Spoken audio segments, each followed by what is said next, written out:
नमस्कार प्रिय दर्शकों, आज के इस विशेष कार्यक्रम में हम बात करने वाले हैं धनु राशि के जातकों के विषय में। धनु राशि वालों के लिए कैसा रहने वाला है देवगुरु बृहस्पति का राशि परिवर्तन।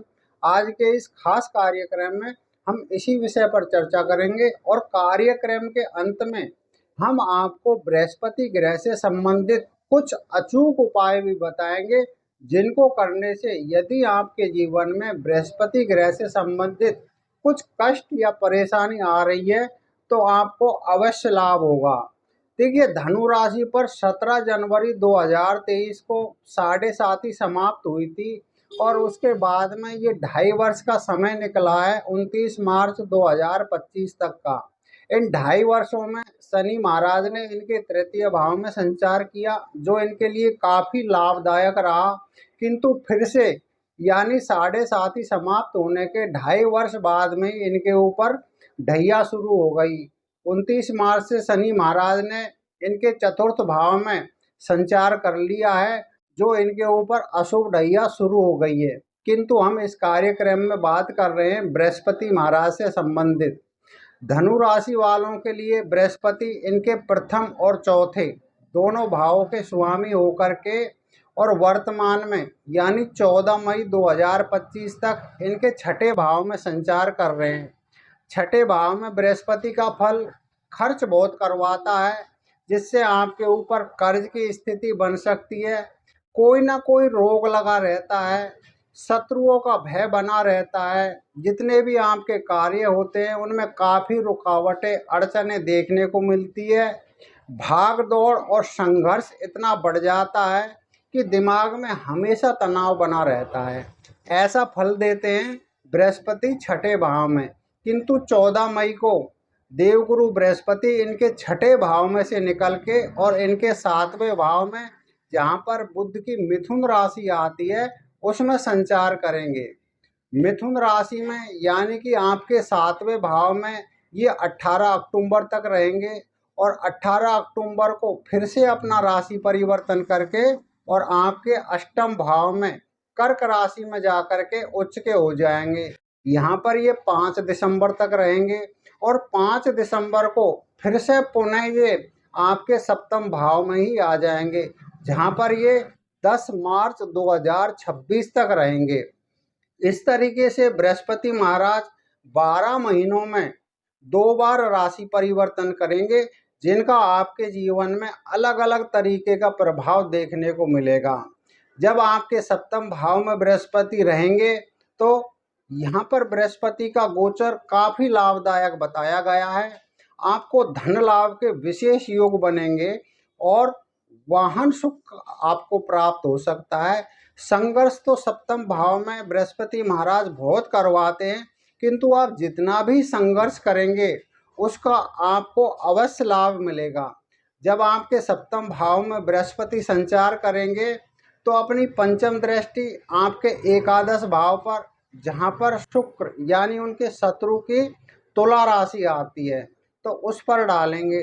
यहाँ पर आपके अपने मित्रों से कुछ द्वेष उत्पन्न हो सकता है, लाभ कम हो सकता है, खर्चों में बढ़ोतरी होगी और आपकी जो इच्छाएं थी उनमें कुछ दिनों के लिए डिले हो सकता है। अपनी सप्तम दृष्टि से आपकी स्वयं की राशि यानी प्रथम भाव धनु राशि पर डालेंगे और कोई भी ग्रह यदि अपनी स्वयं की राशि पर दृष्टि डालता है तो वो काफ़ी लाभदायक होता है। क्या होगा, आपका स्वास्थ्य में बहुत प्रगति देखने को मिलेगी। यदि पहले से कोई छोटी मोटी स्वास्थ्य संबंधी परेशानी चल रही थी तो इस संचार के दौरान आपकी वो दूर होंगी। व्यापार में आपको काफ़ी लाभ होगा और आपके जितने भी अभिष्ट थे वो बृहस्पति महाराज यहाँ पर दृष्टि डाल के पूर्ण करेंगे।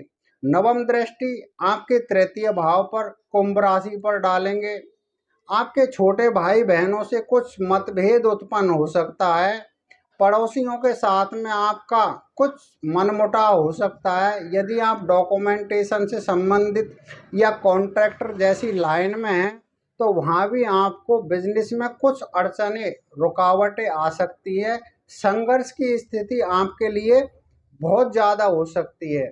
जब आपके सप्तम भाव में देवगुरु बृहस्पति अपना गोचर करेंगे तो अपनी सप्तम दृष्टि से आपकी धनु राशि को देखेंगे और आपके चौथे भाव में से शनि महाराज अपनी दसम दृष्टि से वो भी आपके स्वयं की राशि यानी धनु राशि पर डालेंगे।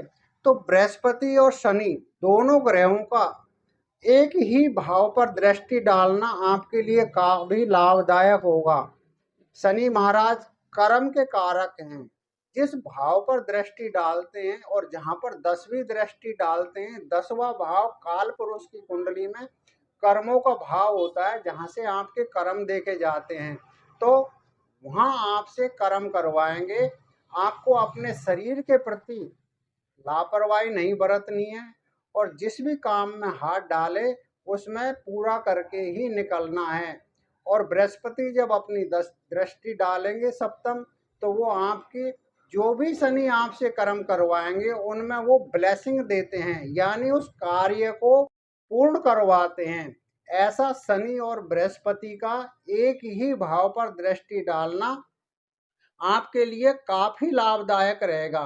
किंतु कुछ दिनों के लिए यानी 48 दिन 48 डेज के लिए बृहस्पति आपके अष्टम भाव में भी संचार करेंगे, यानी कि 18 अक्टूबर से लेकर के और 5 दिसंबर तक ये 48 दिन आपके अष्टम भाव में रहेंगे, जिससे आपकी इनकम में कुछ कमी हो सकती है, खर्चों में आपको वृद्धि होगी, कर्ज की स्थिति आपकी बन सकती है। यदि आप खर्चों पर नियंत्रण नहीं रखेंगे तो आपका पैसा खत्म हो सकता है।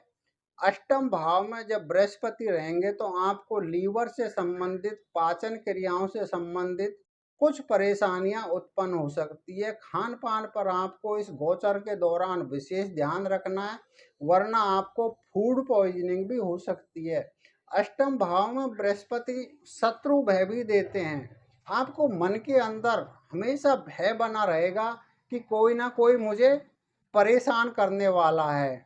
घरेलू उलझनें आपकी बढ़ सकती हैं, जिसकी वजह से आपके दिमाग में काफ़ी तनाव रहेगा। आप हमेशा अपने आप को थका थका महसूस करेंगे।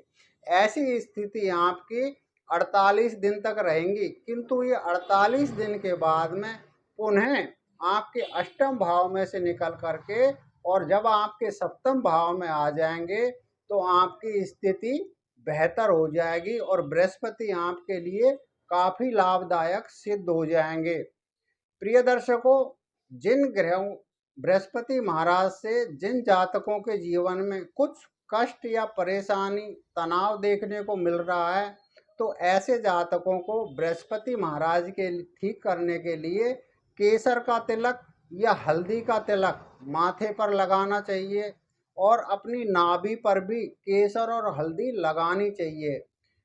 जितने भी साधु सन्यासी हैं उनसे अवश्य आशीर्वाद लेना चाहिए। अपने से जो भी बड़े हैं उनका कभी भी अपमान नहीं करना चाहिए। और रास्ते में आपको जाते समय जहाँ भी कोई मंदिर या धर्म स्थान आपको दिखाई पड़ता है तो आपको हमेशा मत्था टिकाना चाहिए।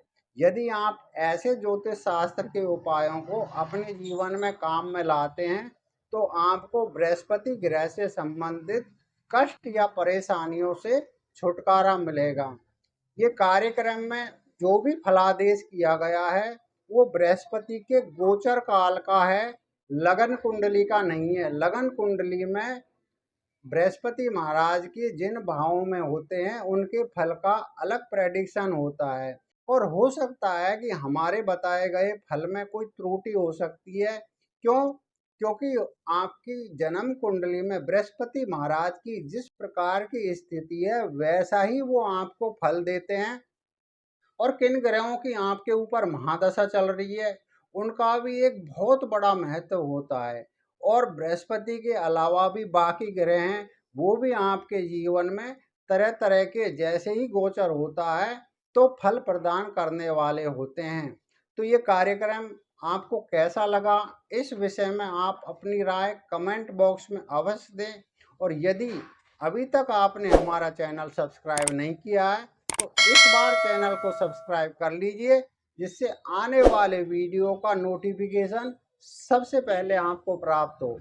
तो अगले कार्यक्रम में आपसे हमारी फिर मुलाकात होगी, तब तक के लिए आज्ञा दीजिए। नमस्कार।